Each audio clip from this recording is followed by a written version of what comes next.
All right, well, hello everyone, this is lovely Porridge, and today I'm talking to a very special guest, Omega, and he hosts the YouTube channel I Am Omega. So welcome, Omega, and would you like to tell people a bit about the content you make? Yeah, well, the content I make really came about through a frustration, and I've talked to you about this, and that's a frustration that built within me about the way society was going, the hypocrisy within society, the way leftist narratives were basically taking over society, and the way that was affecting my life personally. And I decided to make a YouTube channel to basically, talk about different issues, to talk about how I felt about that, and basically to vent. And the channel just sort of took off after I did a Hillary Clinton video, actually. And that's sort of been my genesis with the channel. But yeah, so here we are today. I've been watching what you do, and I've been watching a lot of what you've got to say about different issues, and it's a pleasure to be here. Yep, that's great. And so because we're both Aussies, we thought we might start on the most topical issue that's been discussed across Australia, and that's gay marriage, and we can branch off from there if we want. But we both made videos on the plebiscite, the voluntary plebiscite, that is going to affect whether our government allows gay marriage or puts it on the back burner. And I think we both had a different take on it. For you, it was more about where gay marriage could lead and what effect it would have on schools and the culture. And for me, it might have been a bit more about tradition and what marriage means fundamentally and how gays have nothing to do with that institution. So you're also religious, you're a Christian. Yeah, I've got some religious affiliation, yeah. And what would you say the religious argument for marriage was? Well, I mean, I think it, for me, like you said, it comes back to that traditional. I'm not that far away from your thoughts on the same subject. It's the deterioration of our traditions within our own country. For me as a Christian, if you look at, all the traditions that are formed through Judeo-Christianity, this is just another part of the leftist erosion of that tradition, and which I think is systemic of a larger agenda, which is the, the dismantling of Western culture per se. And whether people, sort of agree with Christianity or not, it's inherently connected to tradition within a Western culture. Yeah, that's right. And of course, religion is part of tradition. And it's not just Christianity either. It's Islam, it's Hinduism, and even pagans had very similar arrangements and conclusions about what marriage means to them. Absolutely. So, yeah, not necessarily even our culture, although it's only being pushed in our cultures because maybe we're the only people who would put up with this kind of propaganda. What do you think the consequences will be of gay marriage on children in schools? Okay, well, first of all, I think my position is important, and that is, I think there is a diametric shift that happens to people in life when you either have children or you're between about the ages of 30 and 40. So if you think about back when you were a teenager into your early 20s, you're sort of, heavily influenced by idealism. You're heavily influenced by, emotional arguments and political agendas which come out in society. You're sort of easily swayed by those sort of things, and you sort of form a position on just what you've heard or just some of the things that you think without actually having a factual basis for that. But once I had children, and I have to say this is true, I do have a faith position, but I have to say the primal, more vigorous position within me is actually attributed to my children. And, the fact that I'm fighting for the future of my children, and I became more interested in the facts and what was actually going on with 4 young children. And that's when I moved away from the contrived emotional arguments and I started looking at the facts. Stuff like when I'm looking at safe schools, for example, it's been co-authored by a pedophile, Gary Dowsett, and whether people want to call him a pedophile or say he's been convicted as a pedophile or not, he wrote a recent piece in one of his books. It was a couple of years ago, and I'll just read it to you. It says, first, we have 3 legal social questions to win: custody rights for gay men and lesbians, and the legal right of pedophiles and their young loves, and finally, the sexual rights of children as a whole. And I also have a friend, a pedophile, who is working very hard on making sense out of his relations with boys, and those relations consist of, among other things, a large amount of nurture and support for these boys, a real caring for their welfare and growth.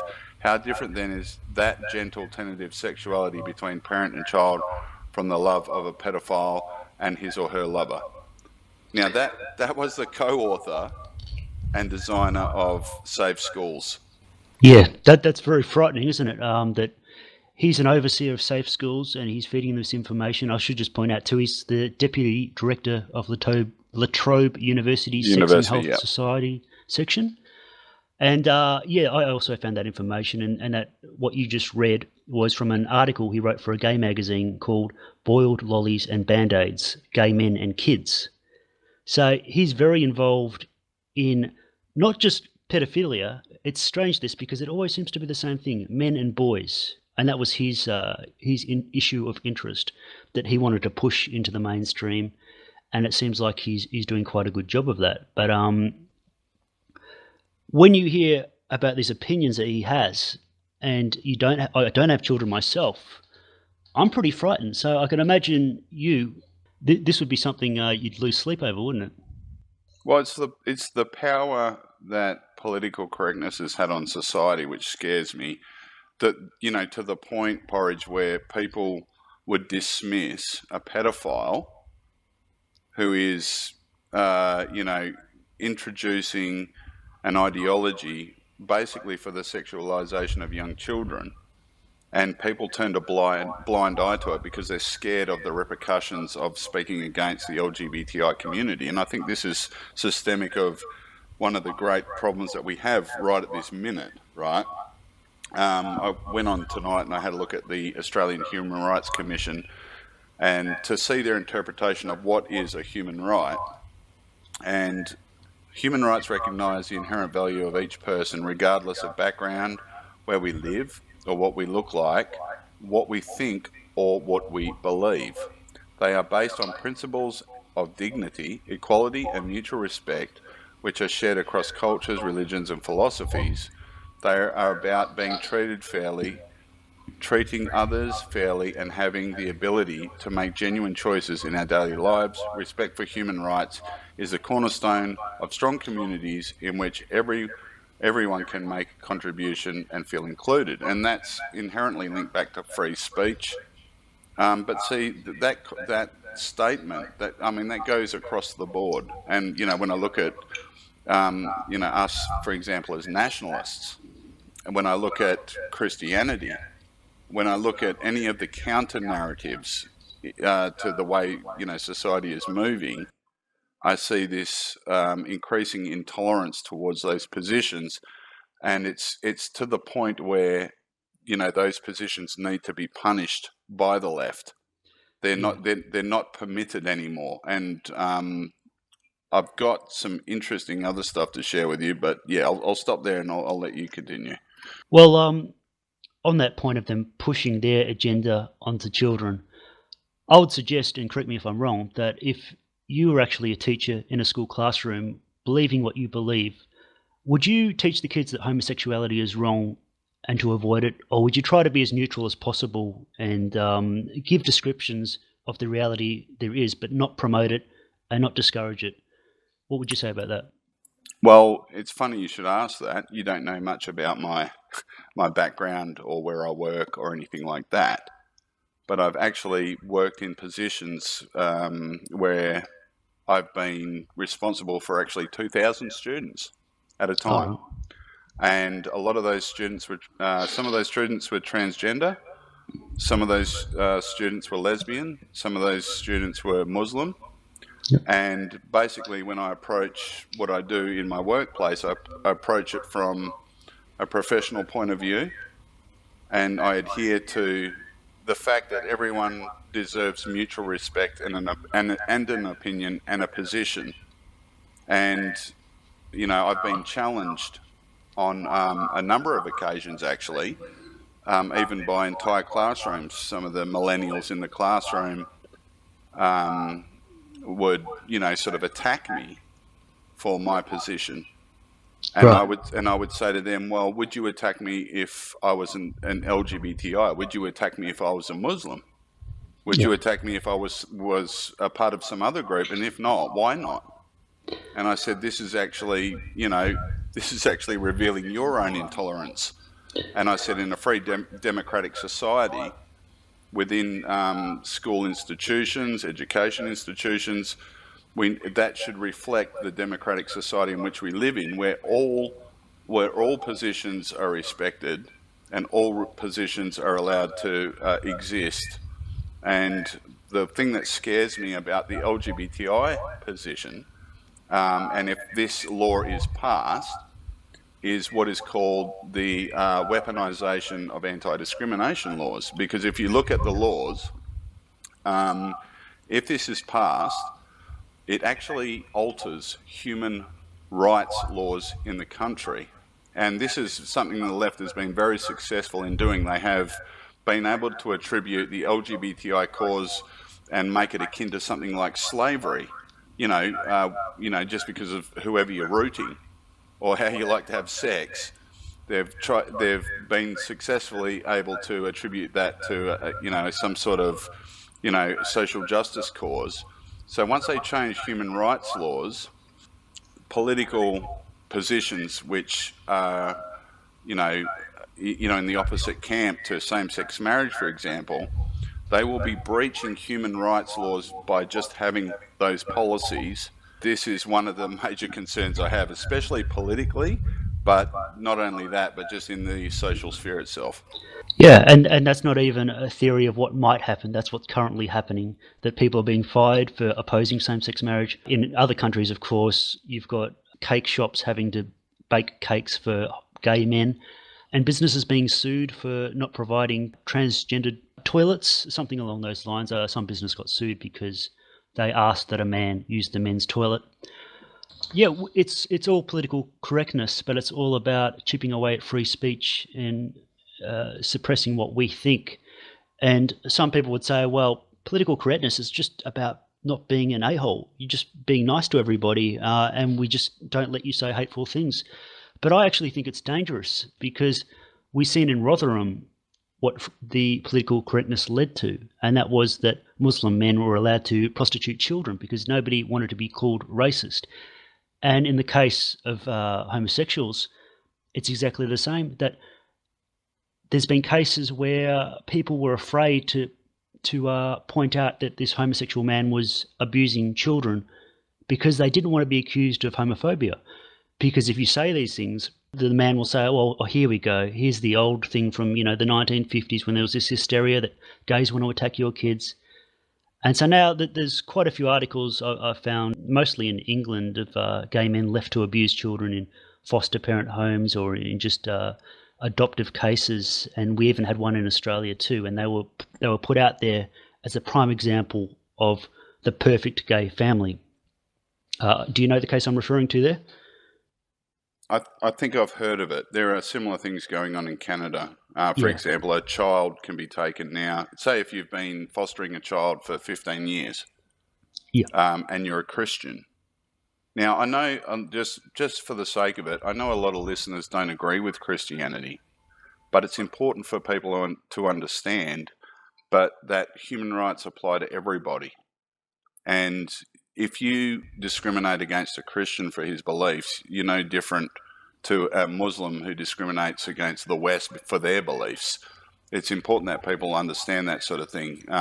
You need to have, a strong founded position for the reason why. But 15, you've been fostering a kid for 15 years and you don't believe with the radical gender theory of Canada, they can actually come in and remove the children now. Yeah, and while you're on Canada, I think I told you just recently that the Minister of Education there, Ben Levin. That's right, Ben Levin, and he's pled guilty to child porn charges. And I've got it written down here. In 2009 newsletter, the then deputy minister said he was responsible for everything they do, and to implement the new approach, he began telling others that he and his wife had been sexually active with his daughters when they were 12, 13, and 16. He told people he wished he had a son so that he could have sex with him too, and he hoped that one day his daughters would share their children with him. So that's the guy who's responsible for the curriculum in Toronto schools, was it, or Canada? I did see it, but I cannot remember the geographic place. But I will tell you this: a lot of what he said was actually written on the forums that he was on, where he was involved with very, very sick, individuals who were involved in the torture of children. Yeah. BSM on children. He had some sort of fantasy which he, sort of articulated on that forum, where he was talking about, the fantasy of killing someone's mother and then raping all their children. Dude, look, I've got 4 kids myself, and that kind of stuff for me as a father. I live and die for my kids. I bleed every day. What I do to raise a family, it's nothing short of exhausting. And if anyone ever threatened that, I would react accordingly. Nothing I'm going to say on YouTube, but anyway. Yeah. But we all know what we'd like to do with these people. Pardon me? I think we're all in agreement what we'd like to do to these type of people. It goes without saying. It's get the rope. Yeah, but it's not good. Benjamin Levin and the Australian Gary Dowsett. Gary Dowsett, yeah, same kind of story. And what I think it is these people who are obsessed with sexuality and pushing the boundaries and small fetishes and that. They're the kind of people who are going to go into those jobs, because normal people probably want to stay away from that. But I'd like to encourage people, as disgusting as some of the things we're saying right now and how uncomfortable it can be to read about these things, and I don't want to get into all the other stuff he was into, but we have to confront it and we have to talk about it, and people need to know these are the kind of people who are molding your children's minds. Can I tell you something quick? Do you know how the Australian government has reacted to this particular community? Have you heard? Okay, there's a guy called, I think he's Richard Gaynor. He wrote a piece after a gay Mardi Gras, and it's a famous picture. It's this long-haired, hippie-looking dude, completely naked, at a gay Mardi Gras, and he's standing in front of children, completely naked, and this kid is cringing and covering his eyes. He's obviously traumatized by this, aging frickin' hippie standing in front of him, showing him his penis. Richard Gaynor wrote a story about it. Now, we've got the Anti-Discrimination Board in New South Wales, and that is specifically set up for the LGBTI, there's a section of it set up for the LGBTI community, where they can have litigation, or they can, call for litigation on any individual, and the government, the taxpayer, that's you and me, we have to pay for that litigation. And that guy sued Richard Gaynor for the story that he wrote, where he is, and even though this guy was breaking the law, he was completely naked in the street. He should have been done for indecent exposure, but there's a special set of laws written for him so he could expose himself to children, and anyone who questioned it was opened up to litigation through the Anti-Discrimination Board of New South Wales, and the taxpayers have footed the bill. And there's a couple of guys like that who've taken about 4 or 5 people to court. Yep, that's a reality. Getting to the point now, if some man comes up and flashes himself in front of you and your kids, you might be the one charged. Yeah, exactly. Which is very similar to the case where people in England are being visited by police for racist tweets after there's been a terrorist attack. This is only the beginning. We've got to consider what it's going to be like in another 10, 15, 20 years if we can continue going down this path. And I don't think they've put any limits on it, the LGBTQ movements. I don't think there's anything that they would consider a reasonable cut-off point for when they've gone too far. It's just Would you like to hear their specific mission? I've got right in front of me the Victorian Gay and Lesbian Rights Lobby's mission statement. Would you like to hear it? Yep, go ahead. To change society, to achieve equality, human rights and social justice for lesbian, gay, queer, bisexual and same-sex attracted Victorians. And by society, we mean every facet of our society, including not only the laws, but the regulations, the local laws, and by laws effective in every part of Victoria, and the policies and the actions of every level of government affecting Victoria, but also the relationships within and between every neighbourhood and institution of society. It sounds like a parody, doesn't it? Like somebody's exaggerating what their missions are. But no, that's their clear. This is what I've been trying to tell people. This is their clear, defined mission, and this is exactly what they intend to do. And this is nothing short of like a socialist or communist, Marxist sort of agenda, where they want to create some sort of utopia within society. All of this about the Australian flag being offensive, the same thing's happening over in America, where now it's some kind of controversial symbol that they need to boycott. All of it's kind of surrounding the accusation of racism, and people now starting to think, is the Australian flag racist? Well, if it is racist, we'll have to get rid of it. And if the question exists there, then they're just going to keep pushing until they do get it banned or changed or something along those lines. And so we're reacting to this word racist, and the amount of power that word has over us has become absolutely ridiculous. And it also goes back, to bring it back to homosexuality too, the word homophobia, I think it's a rubbish word. We're not scared of gay people. It's a contrived word, yeah. But it's there just to be used to get us so that they can do whatever they want, and we're not allowed to reply to them, talk back, question anything they do, because they'll call us a homophobe. So the most important thing for us to do, I think, is to not let those words have any power over us. And if they want to call us those words, then just ignore them and go on to say what you were saying, because and even fight back against it, because they're promoting the gay lifestyle, and I don't think the gay lifestyle is a positive thing whatsoever, because they've got very high rates of AIDS and sexually transmitted diseases, very high drug use.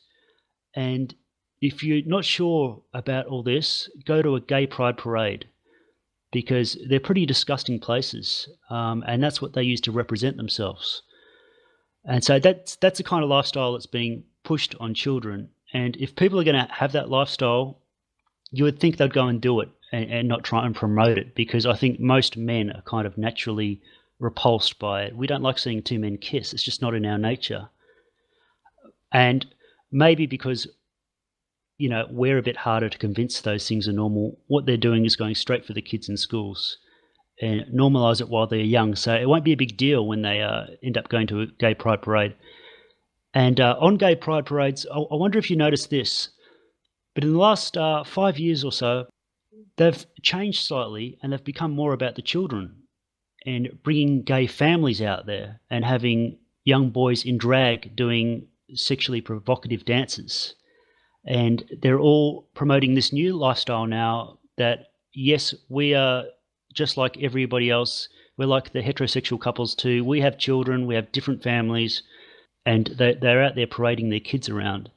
And it's almost like it's a fad now for these gays to adopt a kid or foster a kid or parade it around and show everybody that they have one. And that's something that's really got me concerned now, because that, to me, seems pretty closely linked to pedophilia. Well, it is linked to pedophilia because the guys who are propagating a lot of this stuff are pedophiles, and we've just talked about that previously with Gary Dowsett and all that sort of stuff. But as far as seeing gays kissing, genetics will always kick in. If you're a heterosexual, it's sort of like, and, you know, sorry to all you fat chicks out there, but hey, you know, it's sort of like watching some porn porridge where you're seeing some chick that weighs, you know, 300 pounds freaking hoofing it on the screen there, it's I mean, I'm just trying to articulate, articulate this, but it's not exactly desirable, is it? It's something you look at and you think it's grotesque, and it makes you sick. And when you've got two guys kissing each other, I think Milo Yiannopoulos actually said that for heterosexual men, it's like looking at a bucket of rotting meat full of maggots. That's the same. So, and I don't apologise for that. That's the same. That's what it elicits for me. But as far as them going after the children, this is. It's an old tactic. Historically, if you get any sort of totalitarian group, especially Marxism and communism, they understand by getting to the children that they're trying to influence the very next generation, which is coming out. And that's, if you look at the creators of Marxism, I can't remember the name of the chick. Looks like a bloke, short hair, absolutely disgusting to look at, but she's a part of it, and she's a Marxist. A lot of the people involved in, say, schools are Marxist, and what they're trying to do is indoctrinate children. And I've actually got a 180-page PDF from Arizona, which a friend sent to me, and it's got an entire section within sexual education, and it's Marxist indoctrination, and that's a part of general sexual education in America now.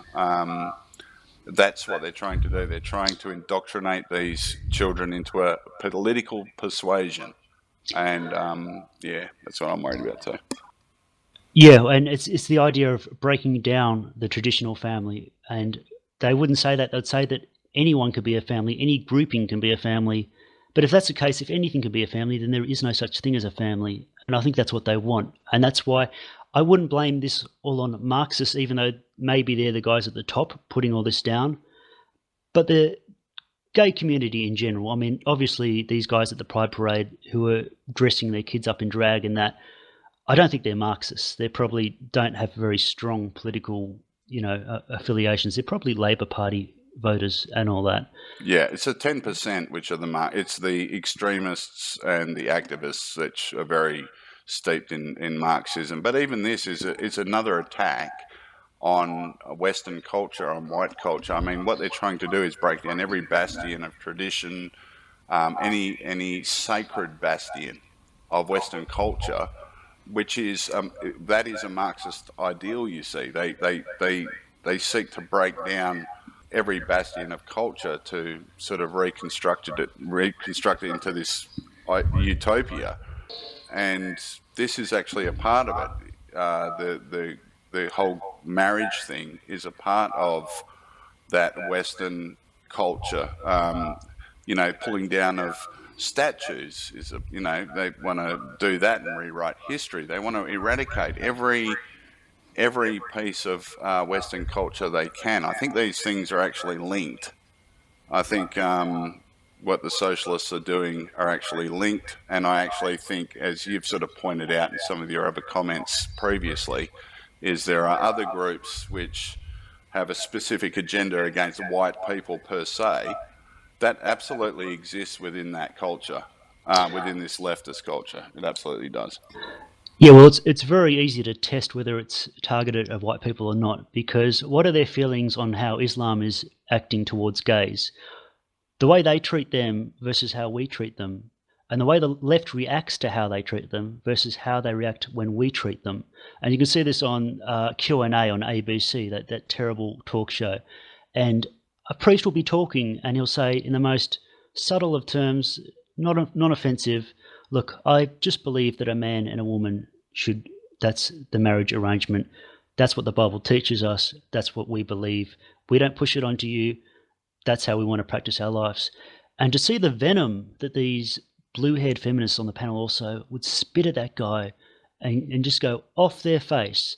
But when a Muslim expresses the same opinions, that he thinks homosexuality is wrong, not a word. They'll sit there with a little smile on their face and just calmly listen to what he says and then move on to what they want to say. It's insane.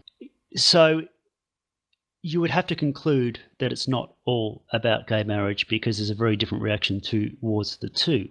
And this idea that gays want to have a traditional family, but instead of having a man and wife, you have a man and their children, or a woman and their children. Why would they want that kind of relationship? Because that relationship exists because a man and a woman can have children, and there's a very practical reason for it to exist. Why limit themselves to that kind of thing? And that's why I think it's attack. But also in regards to the slippery slope, it's not a fallacy to say that these things will lead to even crazier and crazier things. I've just got a few headlines here if I could read them out. Just before you do. Okay, you go ahead. Yep. The slippery slope is not even a thing anymore. It's a reality. And you know that we've now got gender fluid cadets in the army. Oh, sure. In the Australian Army. Yeah. Free sex change. Yeah, well, we've got even in the cadets. Well, in America, you can get a free sex change. I'm pretty sure. Yeah. But in Australia, we now have gender fluid cadets coming into the army. The army actually has an entire branch within the armed forces now, which are basically an LGBTI policing division, and they actually fired Richard Gaynor, who was an army officer who worked in Australian military intelligence for many years. He just recently got fired because he disagrees with their position on marriage. You know, it's not a slippery slope. It's actually happening. They go and read the headline. Yeah. Well, this is harping back to marriage between two loving people, regardless of gender. That's not what it's about, because here's some of the headlines that I found. And one is, a Newcastle boy with 3 mums challenges Abbott's stance on gay marriage. Orlando Bircham is 11 years old. He has 3 mums, wants to be Prime Minister one day, and is something of a global phenomenon after giving Tony Abbott a piece of his mind on the subject of gay marriage. So what the hell, 3 mums? You can only biologically have 1 mum, and this kid is being platformed as a campaigner for gay rights. But if he's got 3 mums, what's the message? That he wants them to get married? And there's another one. That was in Australia, by the way. This one is in the UK. Girl with 3 mothers, 2 of them were born men. So yeah, I saw that one, yeah. Yeah, again, we're talking about a completely bizarre family. She's got 3 mums, like the kid from Australia, but in this case, 2 of them used to be men. Let me just describe the relationship. She's got mum number 1, Sarah, who astonishingly used to be her dad before he had a sex change. Mum number 2, Kate, that's Sarah's lesbian lover, who was also once a man. And mum number 3, Hayley, the girl's real mum who dumped her. Another case in the UK, modern UK family is 2 lesbian mums, a gay dad and a transsexual nanny, says judge. And this was about a custody dispute where 2 lesbians got a gay man to inseminate one. She had a baby, then that lesbian mother broke up and she got involved with a transsexual, and then that broke up as well, and now the tranny wants custody rights, the lesbian lover wants custody rights, and her real mother does as well.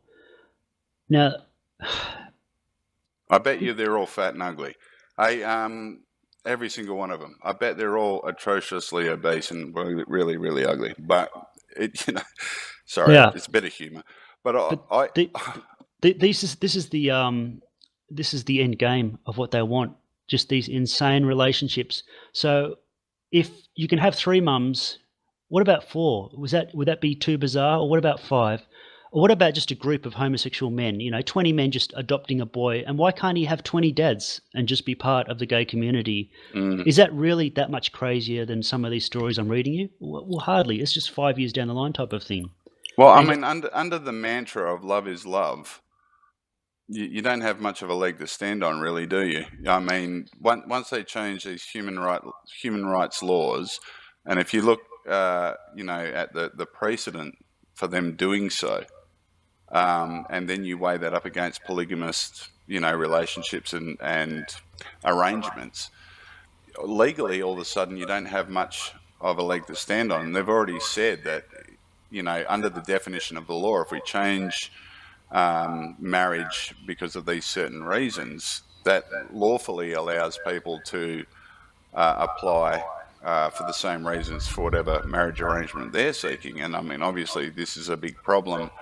I mentioned to you that I've travelled a lot in Islamic countries, and it was heartbreaking for me, mate. I was at one place and I saw this woman, and she was just howling and crying and walking in a house and smashing everything. And there was this guy standing at the front. And I said, "What's wrong with her?" And she said, "Oh, her husband's off visiting his other wife." All right. And it just, there was this horrible. She was, this woman was devastated. But I think the other thing these stories bring to light, and something that I find very, very depraved, and that is that these people don't mind using children for their agenda, even using their own children that, they say they love. They call this love.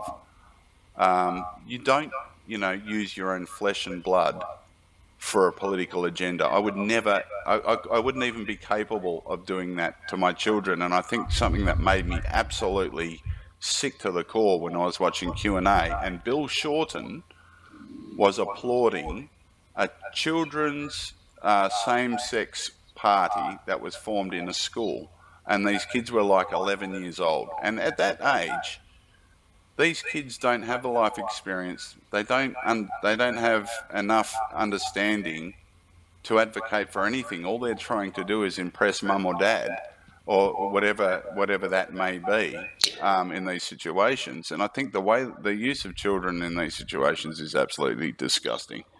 Yeah, and for like 11-year-olds or younger, I mean, at the age of 10 or 11, I'm sure there's a lot of boys who probably wouldn't be interested in girls at that stage because they haven't gone through puberty yet. So they might be asked by these teachers, "Oh, do you like girls?" And they go, "Oh, no, yuck." And then maybe these teachers are saying, "Oh, well, you're homosexual, then you might be homosexual," which is good. And there's nothing wrong with that. It just means you prefer to be with boys. And these boys are probably confused. They think, "Oh, well, I like being friends with boys. Maybe I'm gay." I'm probably being over the top there, but it's not out of the question. And like you said, with these people parading their kids, one of those people who was in the news article was a transgender man, Tristan Reese, and he was pregnant with his partner, Biff. And Biff. They have 2 children already, a boy and a girl, and he's pregnant now. He's pregnant. And I looked up their Instagram, and sure enough, there's got pictures of his son dressed up like a drag queen. And I see drag queens as a sexual thing. They used to go into gay bars and watch the drag queens. And he's got pictures on his daughter on there, shirtless. And she's too young for it to matter. But if you believe these people are equal to us, if you believe that trannies are equal and they're just like us, then why not? It seems consistent for the left to push this on children. If it truly is normal and healthy, then why is it wrong for a child to be a drag queen or to identify as a different gender and whatever comes into their mind? And that's where they've gotten a lot of us, because we've already said, I haven't said it, but a lot of people say, "Well, yeah, gays are equal to us. I don't have anything against gay people, and they're no different to us. They just love each other." Once you've said that, then why can't they push their sexuality on your children in the same kind of way you could say that straightness is pushed onto children? When you look at Play School, they'll be reading a book with 2 straight couples. They'll be talking about a mum and dad. Well, then that changes and they read a book about My 2 Daddies, which they actually did on Play School, and people are angry. Well, are they equal or not? We've got to make that decision. I don't think they're equal. I think they're different. And I think different groups should be treated differently based on what they are. Yeah, well, I mean, that's the absolute reality. They are different.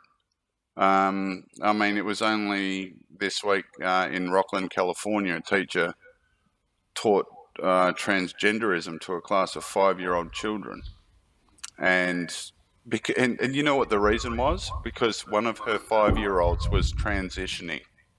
A 5-year-old child, the parents obviously are freaking nutcase scumbags who have their own 5-year-old child transitioning because of their, fucked up ideology, pardon the pun.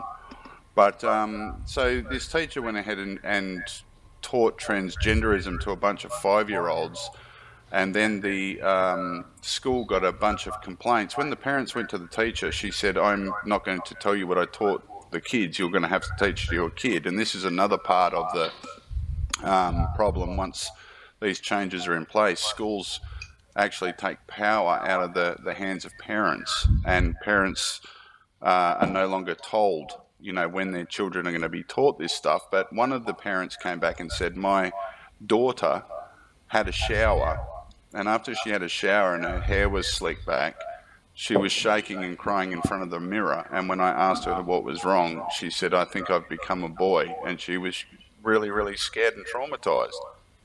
And, that's the sort of crap. And you're right. Once same-sex marriage, if same-sex marriage went through, this would have to be normalised. People are not just voting for. They're not. See, this is what people need to understand. We're not voting for same-sex marriage. We're voting for a shift, a diametric shift in gender roles in society, where two men can be seen equally like they're a male and a female, which they're not, and be married. So we're seeing a redefinition of gender roles, and like you're saying, this will have a roll-on effect. It'll have an effect on every part of society. It really will.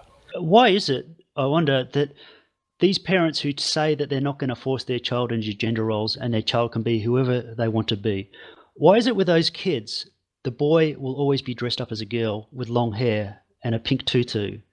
Or if it's a case that they're not choosing, I would assume that that kid, just by statistics, would probably say, okay, well, I'm going to play with these boy toys, just natural. But it's always the case that when they say, oh, we don't want to force cultural things onto our children, gender norms, that they always will force the opposite gender as what they are. The girl will have to be dressed up like a boy, and the boy will have to be dressed up like a girl.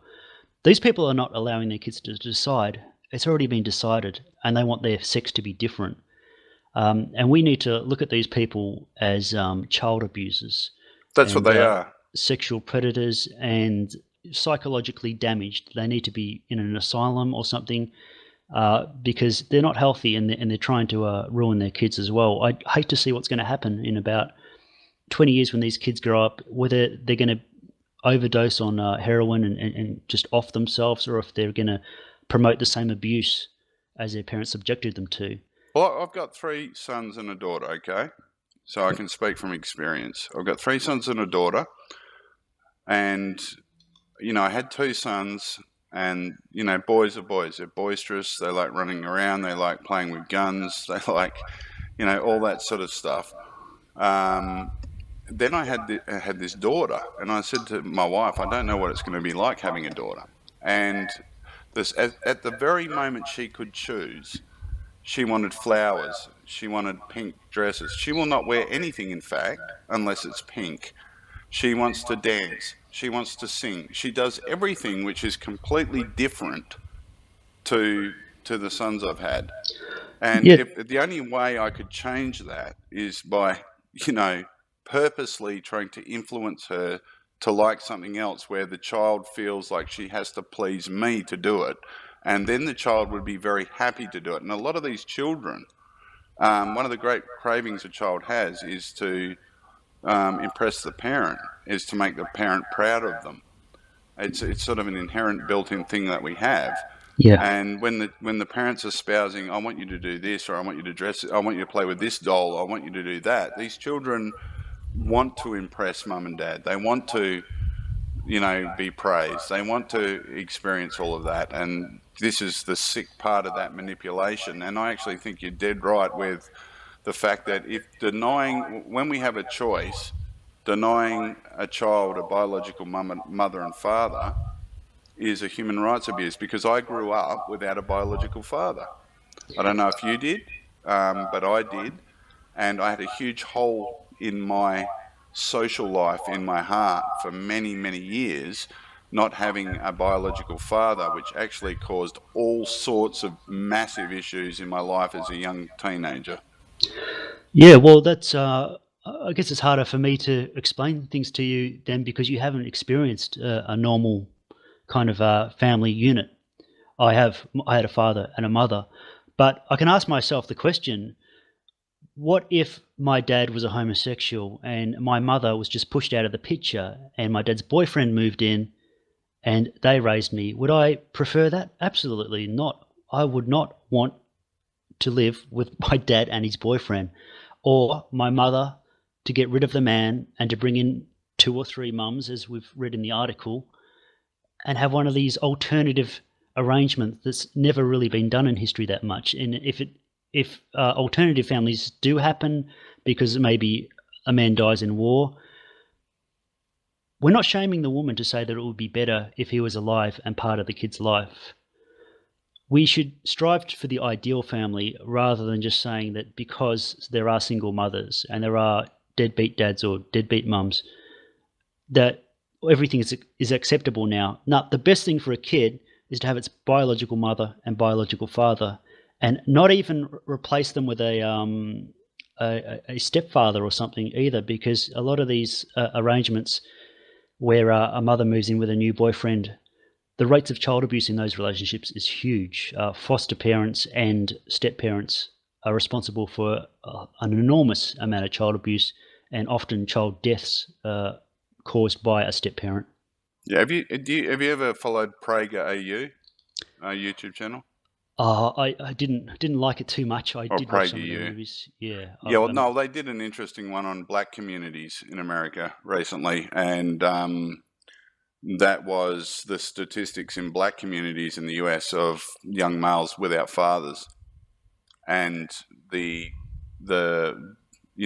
rates at which young black males were put in jail and committing, felony offences and involved in drug abuse and suicide were just astronomically higher than young black males that actually had a father. And obviously in those environments, I grew up in a very, very sort of hostile area as a young person. There was a lot of drug addiction, there was a lot of violence and all that sort of stuff. And I actually noted that myself, that those guys that didn't have those father figures in their lives usually ended up deeply involved in those environments because they were looking for peer figures, you see. And I was actually one of those young people. I ended up in this sort of criminal underworld looking for a peer figure because I didn't have a natural father. But I think what you will see in a few years, we're going to see a massive backlash where children are lashing back at these couples, especially gay couples which are doing what's called surrogacy. Now, they can do this already, and I know that's what a lot of people who advocate the yes vote will say. They can do it already, so what's the problem? But the thing is, we're not advocating it. It's the same as what you said with the AIDS issue. In America, did you know that 80% of all AIDS cases, something like in 2016 or 2017, came from the gay community alone, which is a small subsect of the entire society? Yet the hospitals and the medical fraternity celebrate homosexuality because, as a part of this political correctness, this pressure which is coming from the socialist, the social sort of spectrum, knowing full well that there's a mass problem with AIDS coming out of the homosexual community. It's madness. Yeah, and there should be no problem in saying that communities have certain problems and we should be working to fix them. And they do a lot of work to try and prevent AIDS. I see the posters up everywhere. But what they're not telling them is to stop living a promiscuous lifestyle would be one good thing, but another good thing would be use protection, but they don't like to do that. And I've just got an article here I thought I'd read because this is both disgusting and relevant. But this is in Australia. Health Minister Greg Hunt has ordered an urgent review of federally funded gay health website that has published articles about schoolboy sex with men. This site asks, does your fantasy include some condomless sex after school action with your papa? Yeah, well, this is the same. All the links which are involved in the Safe Schools program. I'll be putting links back to this sort of stuff. I'll be putting these links in with the video, but there you've got a person advising the most irresponsible thing for gays to do is to have sex without a condom, but they go one further and say that to do this after school with your papa. Now, what kind of message is that sending? It sounds very pedophilic to me. And this is another thing that's promoted by our government. It's promoted in this gay website that's meant to promote health for gays. And this is the kind of advice, pedophilic, bareback sex, children with papas. I mean, it's speechless. disgusting. Yeah, I mean, if you look at the, you know, for example, the Catholic community with, you know, pedophile Catholic priests. Yeah. I'm absolutely overjoyed that they're catching these freaking low-life dogs and they're getting raked over the coals. Not to say there's not a large amount of amazing Catholic people out there doing wonderful stuff, but it's good that they're finally, you know, doing this, and much to the shame of the Catholic Church per se. But when the gay community does this sort of stuff, it all goes by the by, and it's all a part of this hierarchy of control the left has.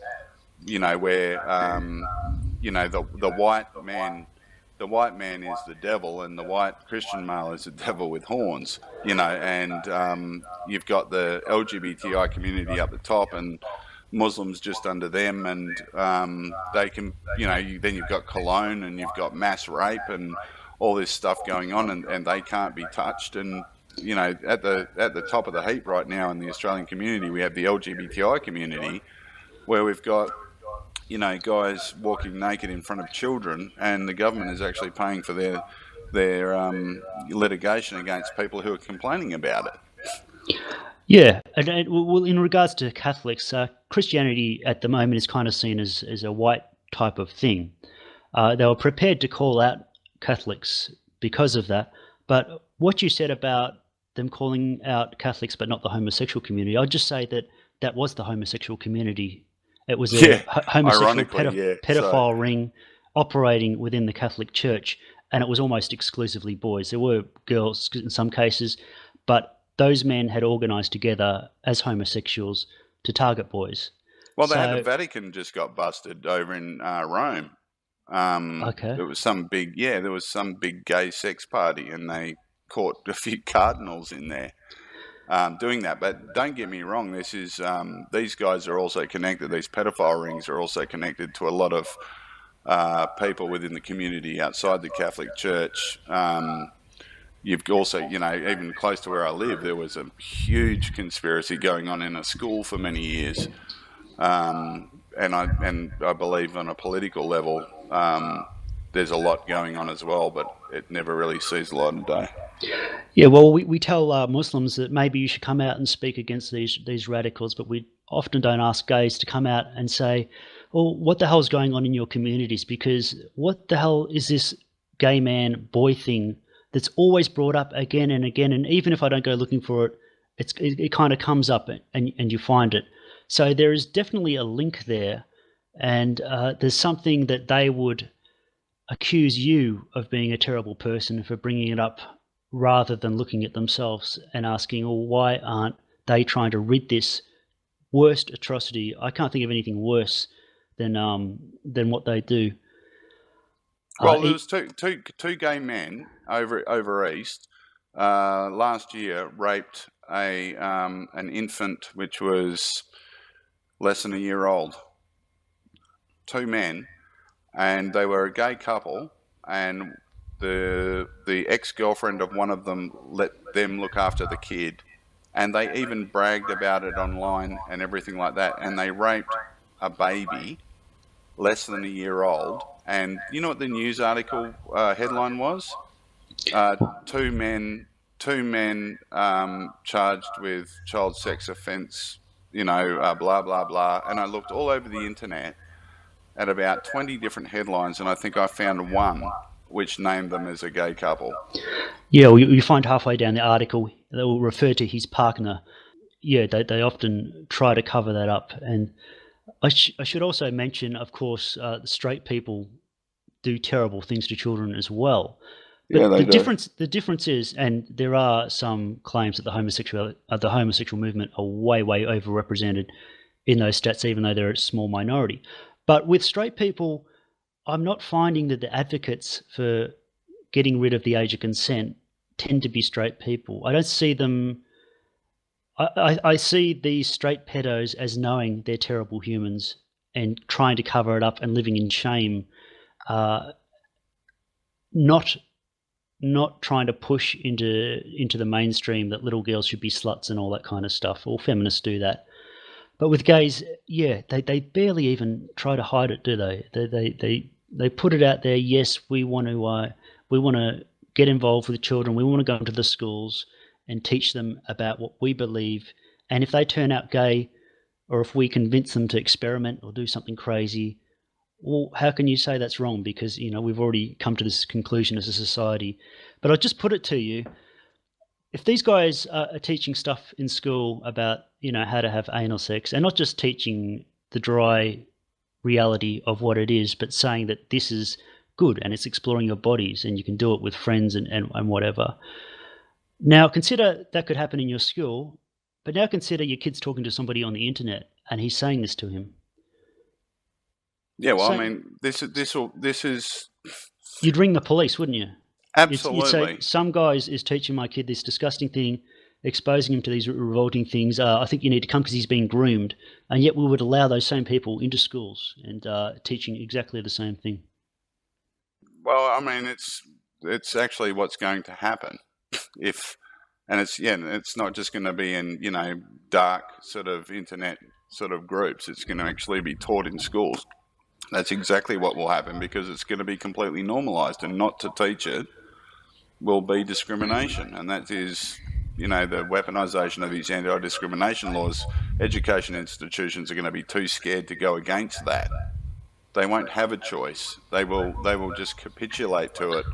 And, for young people, from the earliest ages where children are taught about a penis going into a vagina, they're going to have to be taught about anal sex. It's just a part of it. And I've got a PDF from Arizona where they're teaching that in the 6th grade.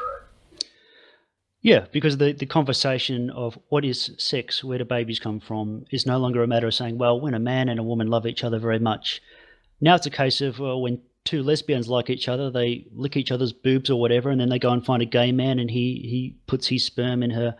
Very, I mean, if you're going to say all these relationships are equal, then you've got to treat them equally, and you've got to explain all these alternative relationships and how sometimes men can get pregnant now, because it's in the news, it's in the articles, they're celebrating it. So why not teach kids this stuff? Yeah, and look, Porridge, at the end of the day, I've got 4 kids, and their rights and their futures come before the rights of 1.36% of our Australian population. They're the gay couples, according to the census. And I think it's very, very clear, just from reading what I've read, the LGBTI mission agenda, it's very, very clear that these people are not just, they're not seeking social justice for a minority, they're seeking to implement a widespread agenda on society. They want to change every facet of society. That's what they've stated. A part of that is attacking the traditional bastions of our society, and whether that be the church or whatever. But what this actually does, and I've said this to a few friends, is gay marriage is the beachhead. If you go into war, you create a beachhead when you're attacking. Gay marriage is the beachhead for far left politics to be implemented in any country. It is the catalyst. It's the catalyst for the commonisation of hate speech.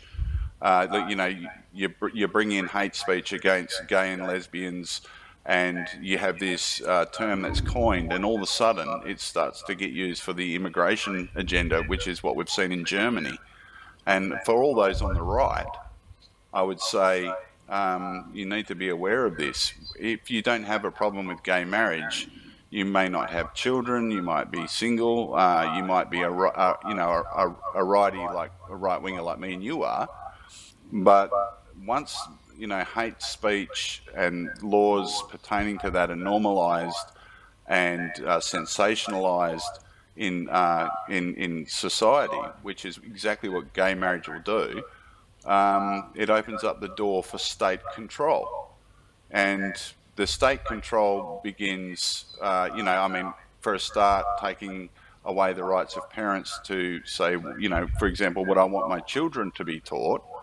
But then it goes to the lengths of coining what is and what is not hate speech, because it's a fluid argument. That's a fluid proposition. And if you look at the same-sex and LGBTI orthodoxy, it's also fluid, because we're looking at same-sex marriage right now, but we understand through the changings of these laws it affects gender roles.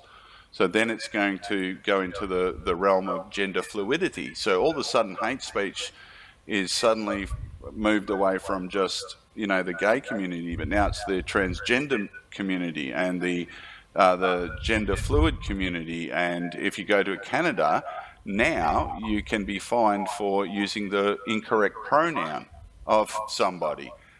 So offence is basically written into law. But the problem with handing that much power to the state is that when it comes to a particular political agenda that they want to push as the state, they can then call whatever they want hate speech. And that's what we've seen through the European Union. That's what we're seeing right now with Angela Merkel, right through the election.